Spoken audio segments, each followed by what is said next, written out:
joining us again. We're the Grieving Sisters. I'm Jessica. I'm Elizabeth. And we are just, just talking about some really important things. And I think it's very refreshing, and maybe it's the word, right? Because I feel like there's a lot of stuff that we've been discussing that, some people just wouldn't even have these conversations at all. Like, I just think that it's very important for us to continue just talking about these things and hitting these, major points with grief. But, as you've seen with our other episodes, we have some personality that comes out.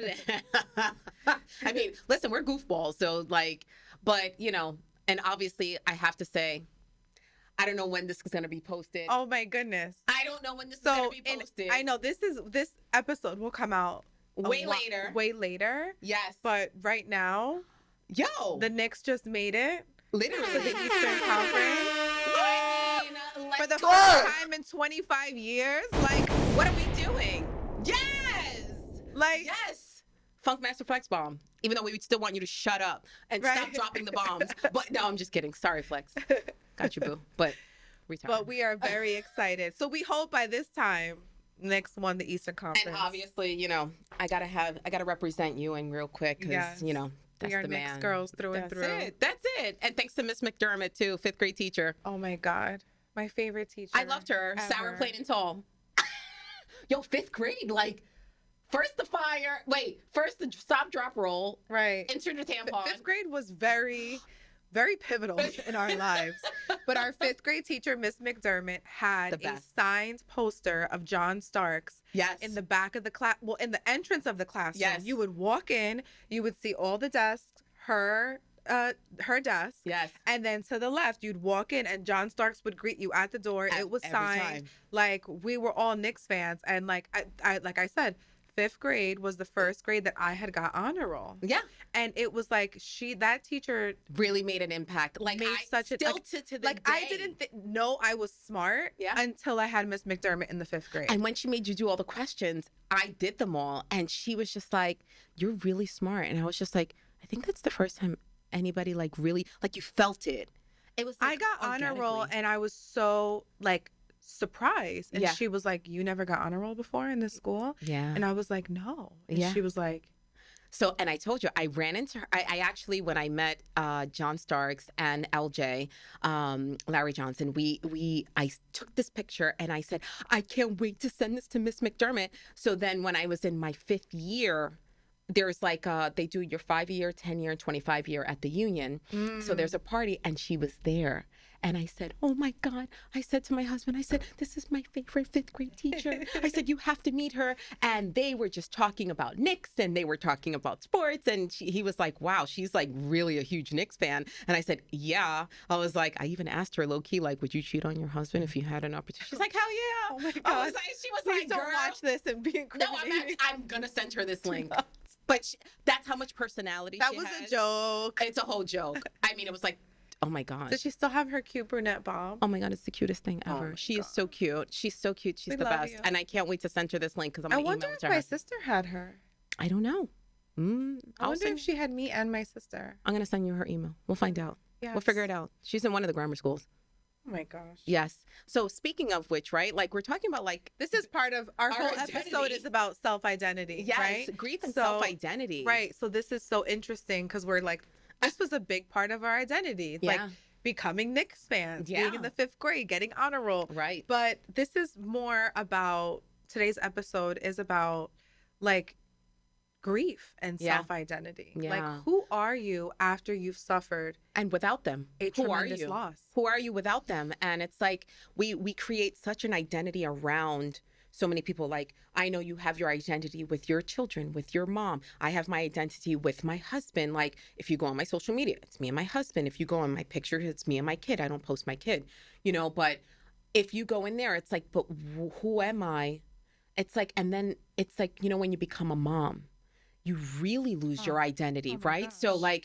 So now you're losing. So it's nothing changes you more than birth and death. Right. Correct. Bingo. You just nailed it right there. That's a gem because it's you're a mother, you're a wife, you're a daughter, you're a student, you're this, but who are you without any of this? Right. And now grief, you just tack that on. Right. And it's like, who the hell are you? So like, I know for the first year, like I said, went to Nashville like 2 weeks later after my brother's death. You can see it in my face. Like, I didn't even look like myself. I looked like a totally different hurt. Like, you can see the hurt in my eyes. That I try to smile. I try to be as fake as possible. Like, I try to, and even masking, doing that was exhausting. I look at photos too from like the couple months at like the first few months, and I'm like, the light has just like left my face. And it was dim. Like, you were dim and dim inside. And I feel like, you know, even some things that I would do, like I wouldn't go, like my brother lived in Fairlawn. I was like, every time I seen the sign, I was like, yeah, I'm going to go the opposite way. Like, I wouldn't even go in there. And to be honest, I don't even remember like the house that he lived in, because he lived in like one of like the top, like the first, second or third floor. I don't even remember the address, but I wouldn't even go in there. And Fairlawn is huge, you know, in New Jersey. Sorry, guys. My bad. I don't know where you're watching from. But, you know, like New Jersey's pretty big, you know. But, you know, these towns are also very big. But I'm like, I tried to avoid that as much as I could. And it was just, it was, Well, that's a part of the identity too. It's like, what are you avoiding doing? Yeah. Right? And for me, today was a huge, I don't know if you can tell, I've been crying for a long time today. But today was huge because, you know, I had really decided to like take care of my health, and I started, you know, really like just trying. I mean, I think part of it was losing weight. Part of it was like, I'm really going to take care of my body. I just turned 40. I want to be like 40 wear. I look good, you know? And just before my sister passed, I had lost 30 pounds. I remember I was watching you. I was like, you go, girl. Thank you. I was like, you're inspirational at this point. While I had a baby like this, you know, I'm like, girl, I'm going to be there. We'll be in these streets together. I joined. Well, I think I was contemplating surgery. Oh. I really was. I mean, I got some good doctors, you know what I mean? And like, you know, and I was contemplating surgery, and I was like, okay, I've had 2 kids. Like, it gets a little bit harder after like, you know, the weight stays on, and, you know, and so I really started to like, you know, get on it. And then when my sister passed, so today is the first day that I have been to the gym in 6 months. Wow. I lost my sister 6 months ago. Wow. Today was the first day. I had a dream that I ran 10 miles. That's a goal for you. I had a dream that I ran 10 miles. Well, no, I'm not a runner. Again, I'm not either. All Black people run. Baby, I have found some run clubs. Listen, well, I'm I put you into like, I'll put you onto a couple of run clubs that I know. Very handsome and good-looking people in those run clubs. Oh, and from my understanding is you don't do run clubs to run. You do it to date. That's that's what I'm learning. New to this dating world. Oh, that's a fun fact. Yeah, a lot of like, I'm on this WhatsApp group. Oh, okay. So no, like what I mean, I'm more of a sprinter. They schedule runs, but you see a lot of people end up dating. Which I don't want to do. But there's nothing wrong with eye candy. Listen, you need nourishment for your eyes. Nothing wrong. No, vitamin D. And I have a friend who met a guy in a run club, and they're together and they're in love. So, there it is. New identity. It could happen. So now it's like the new identity with. So now are you going to do this run club? Like, are you really? I probably won't do the run club because they run early in the morning, and that is not part of my identity. No. Waking up early is not my identity. I love waking up early. Get the workout done. But I do feel like working out was a part of my identity. And then since I've been in grief, I just have not been able to go to the gym. Like everything there. And what I was worried about is exactly what happened. I got to the gym. Everything is so normal. Everything is how it used to be. And for me, I'm like, but you. Right. And for me, I walked in and I'm like, all these fucking people are just like, doing the same thing. Everything is the same. And like, for me, I'm like screaming inside because I'm like, nothing is the same for me. Yeah. Everything hurts, you know? And I'm like, and I felt like I couldn't. I got in. I went to the bathroom, I drank some water, and I'm like, okay, I made it here. Yeah. Like, That's the first step. Start running. That's what my dream was. My dream that I had the night before was that I ran 10 miles. And I was like documenting it. I was like, mile 1, mile 2, mile 3. Right. I didn't. I got to like 1.5 miles today, but it's fine. So, it's something. Girl, crawl before you walk. Like, where are you going? But that's my goal. My goal is to be able to run. Okay, Shakari, 10 what miles. you're saying? Like, but that's my girl though. Like, Listen, we love Shakari. I love her. But... We love Shakari. I have my long nails on. I was running today with my nails. I have my little Lulu set. I love it. Yeah, she's fabulous. I love her. I do, and I love her. And I love her setback because her setback. Oh my gosh, it was like a slingshot. Yes, back, because that boom. Comeback. Ooh, she made everybody hold. And their she got thoughts. a fine little track star boyfriend. She got a boo thing. They're gonna have some nice babies. Some if they do. Okay, no pressure. Let her be an athlete. No, Let's not put babies on her. Yeah. But if she has a baby, now I'm gonna have to Google that's gonna be. You're so funny that you knew that. I didn't know that. Now I'm gonna have to. I be in everybody's business. Okay, listen, some of you are really lucky that I don't have a microphone here and I don't say all the things that I need to say. Well, I be in everybody's business. About grief. That's a part of your identity. I talk about grief because I'm not going to talk about y'all. Okay? I'm dead. Listen. I do. I mean, once in a while I'll do a TikTok and there you go. Say just what go I off. need to say. I'm dead. Some guy was like, "Oh, you have a TikTok?" I'm like, "Yeah," and he's like, "Oh, I'm gonna follow you." I'm like, "No, because I bash men there." So he's like, "Are you gonna talk about me? Are you gonna talk about this weekend?" I'm like, "I might. Let's see how it goes." Mean, I'm just saying. It was a great weekend, so I have nothing to say. But that's so funny. That's hilarious. Yes. This is why I don't have to listen. That was me on Twitter. I was cutting people up. I said, you know what? Let me get off this Twitter because Twitter stays forever. And if I don't delete this page, I'm going to get myself in some real deep I did talk about Shannon Sharp. I did talk about Bill Belichick. Oh, I didn't know that. Okay. I got to download still won't have TikTok. I'm not but I'm going to download it and send it to her. I had some real funny stuff. Oh, I can't wait to see it. But that's what I'm saying. But identity. And you know what? That's the big thing on TikTok, right? I'm very big in the grief community on TikTok. That's what made me comfortable to do this. Right. There are so many people documenting their grief journey on TikTok. Siblings, children, spouses. Right. And it like their bio will be like, grief journey, widow, and men who have lost their wives and the mom was the default parent and now they're learning how to like raise a bunch of kids and figure it out because maternal mortality. Yeah.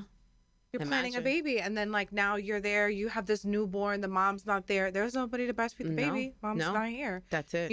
So I'm so big on this community and like someone had said something about like I don't want to make my siblings' death my identity. Right. Or it was something about death, their identity. Right. Like it's not and the thing is that it's not something that you want. It's just something that comes. And that's what somebody wrote in the comments. Like my sister's death is my identity. Right. It's a part of who I am. It's ingrained in who I am. Right.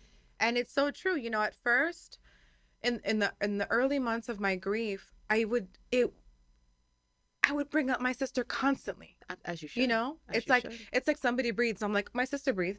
Yeah. My sister had a nose. Yeah. What I mean? Like it was like the dumbest thing because everything reminded me of her. Right. It was so fresh. And then you get so fearful. Then anxiety starts to like I said, I was talking about like not even driving to Fairlawn, right? Like, so it's like we're sitting there almost avoiding it, but it's like the anxiety that it brings up in your anxiety. Like, and then it's like, it kind of goes back into the story you said about the perfume, which that was definitely too soon. Yeah. But, obviously it was in the moment and that's what happened. But again, right? Like, it's not that you were avoiding it, right? But it just, boom. Right. I have a client who's a cardiologist and like, you get to know your clients. I was like, oh, where'd you go to medical school? Like, oh yeah, my sister went to Temple. And then I'm like, please don't ask me another question about my sister. Like I said that my sister went to Temple.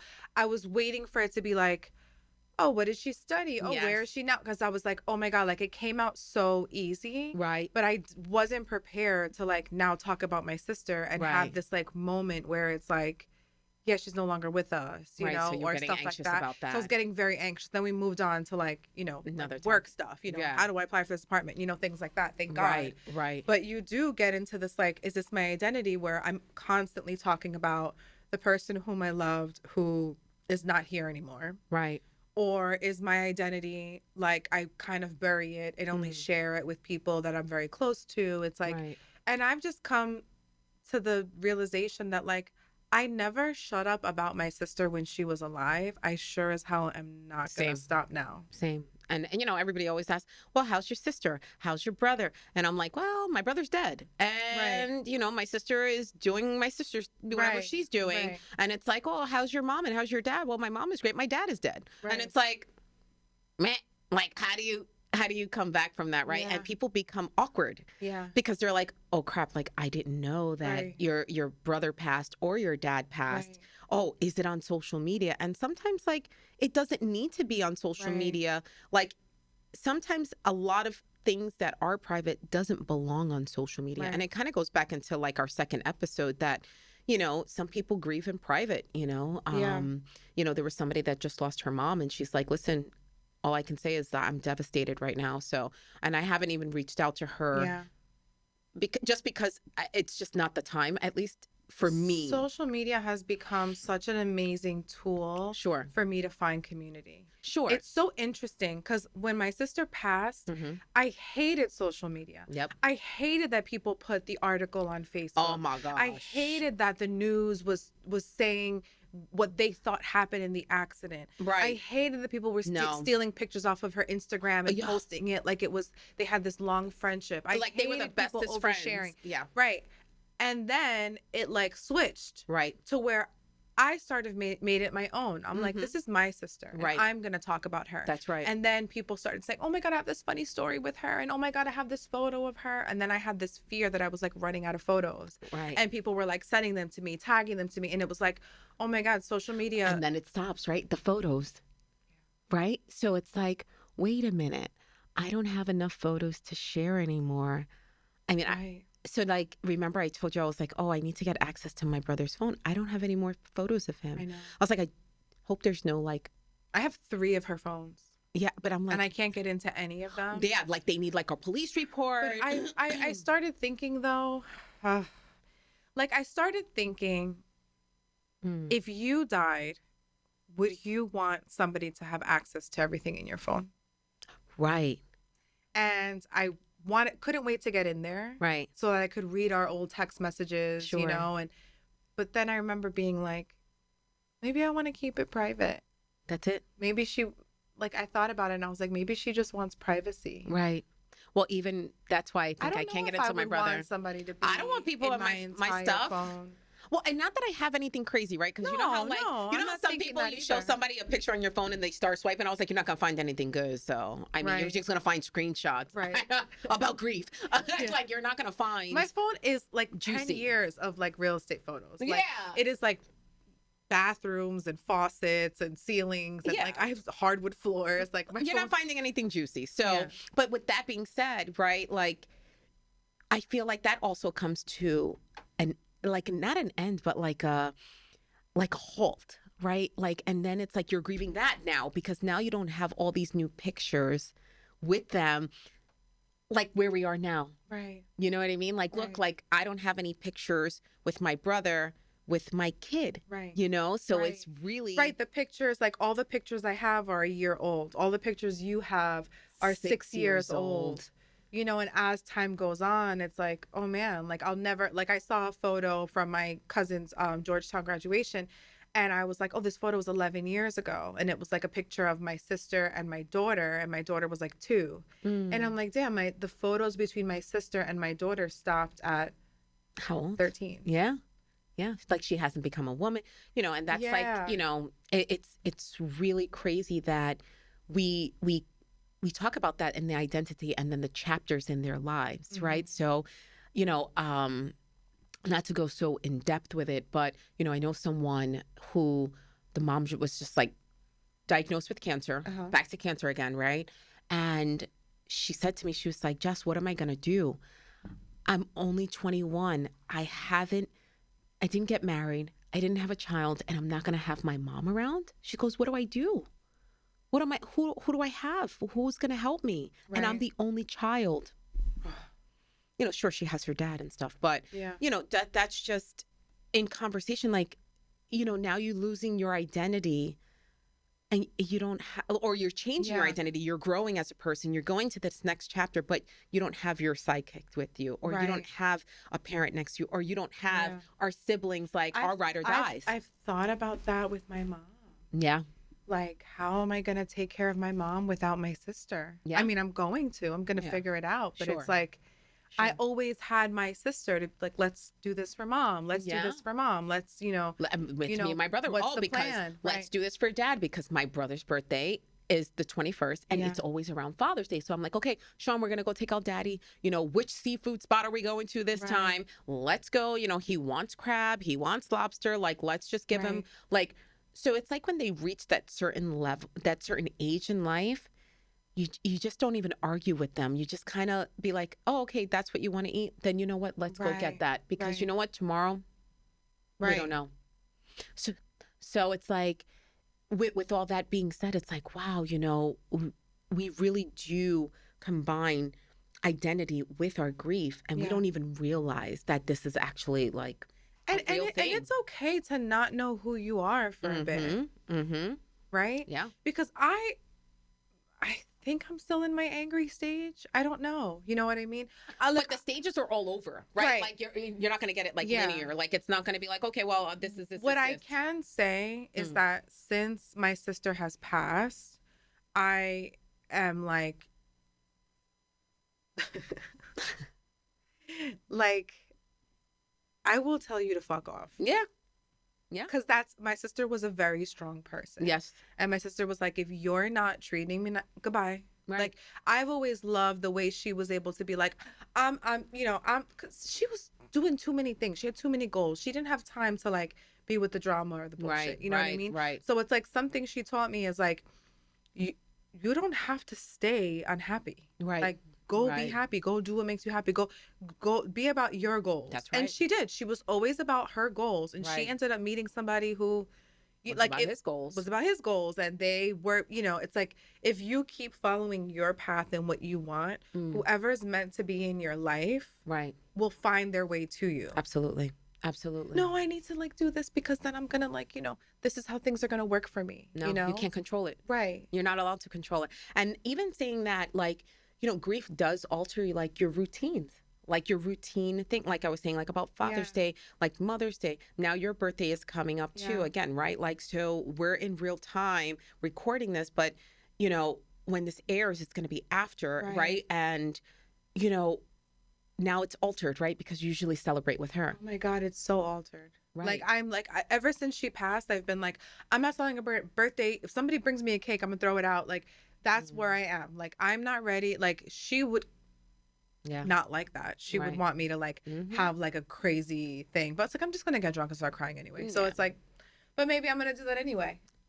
Well, I don't know. We'll see. We don't know. We'll see. When Sean passed, it was my 35th. And I was like, just get me out of here. And we drove out to Montreal. We had such a great time. I got to see artwork. Like, so I'm an artsy fartsy person. I was loving the street art. We went to the gay area. We went to, we saw the Curacao, the Curacao. Carousel. Yeah. I keep saying Curacao.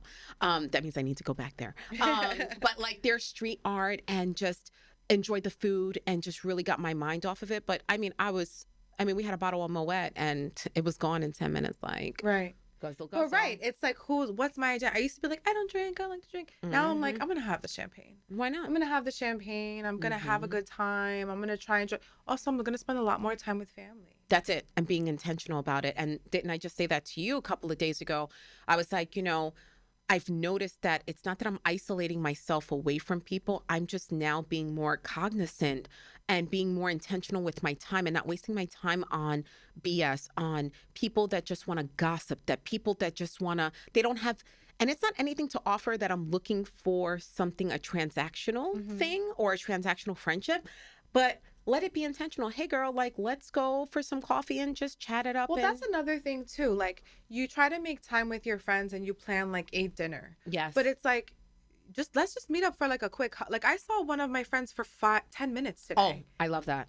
Like 10 minutes. I'm like, in the area. Hey, come how outside. you doing? Da-da-da. Right, exactly. I'm in the area. Come Are outside. you at work? Because I'm down. I'm down the block. Or I'm. What are you doing with the kids? Oh my God, I just passed by this place. Like, I found myself being a lot more like that. Intentional. Like, hey, I'm in this area in which you work, or I'm in this area in which, like, something, or it's just like stop overthinking meeting up with people. And then also just to kind of tag on that, and we can wrap up in the sense of intentions and being reflective, and especially with grief and becoming our identity. Let's just say I'm in the middle of cleaning or I'm doing something, I have 5 things going on, and somebody pops in my thought. I stop immediate and I go, hey girl, hey boo, how you doing? I send voice notes to everybody now. Oh, queen of hey, voice notes. Hey, queen of voice notes. We're the worst. Just don't listen to them around people. We'll send each other voice notes and I'll be like, don't listen around the baby. Is your husband around? Yeah. Is it like he's gonna judge me? Yeah. And I'm like, listen, don't listen to this at work. And but even just that, or hey, you were on my mind. I got caught up, but I just wanted to tell you I love you. I just did that to my friend Marianne. Yeah. Like, hey girl, just thought about you. Yeah. How's everything going? Tell your wife I said hello. Kiss the doggy for me. Something and that's else that I've been doing, and I'm definitely going to continue doing, is inviting people into my home. Ooh. A lot of times, like, if you can't make time for stuff, it's like I just giving my address, like I put it in the group chat. Yeah. Listen, I'm gonna have a couple people, like whether it's like my Bible study girls, or my cousin is coming over, or my mom bakes something delicious because she's just great at that. Yes. Hey, I have this here. Just come by. Come by. Like, not even like come over at 7:00. It's just like, hey, I'm gonna be home all weekend. I have my kids this weekend. Why don't you come by? Right. And that's really what I want to continue doing, is just being like, I'm going to host, because I do love hosting, but I love hosting, but I'm starting to hate cooking, but that's a whole nother But story. no, it's like, hey, I'm going to host, everybody bring desserts. Right. Or everybody bring something to throw on the grill. Yeah. Summer, it's so easy to like grill and stuff. It's amazing. Well, we want to know where you are with your grief and your identity. You can reach us, it's YouTube, Apple Podcasts, Spotify, TikTok, Instagram. Yeah. We out here. Please comment on like what's something that you've adopted or started doing way more in your grief. Yeah. And I think that that's so important, and would love for you guys to tell us, like, we want more ideas. Like, we might steal it from you. Yeah. Who knows? Or maybe you'll be on here with us. Ooh, I like that too. Thank you so much. Thank you for joining us. Bye, Thank you for always to continue to supporting us. We really appreciate it.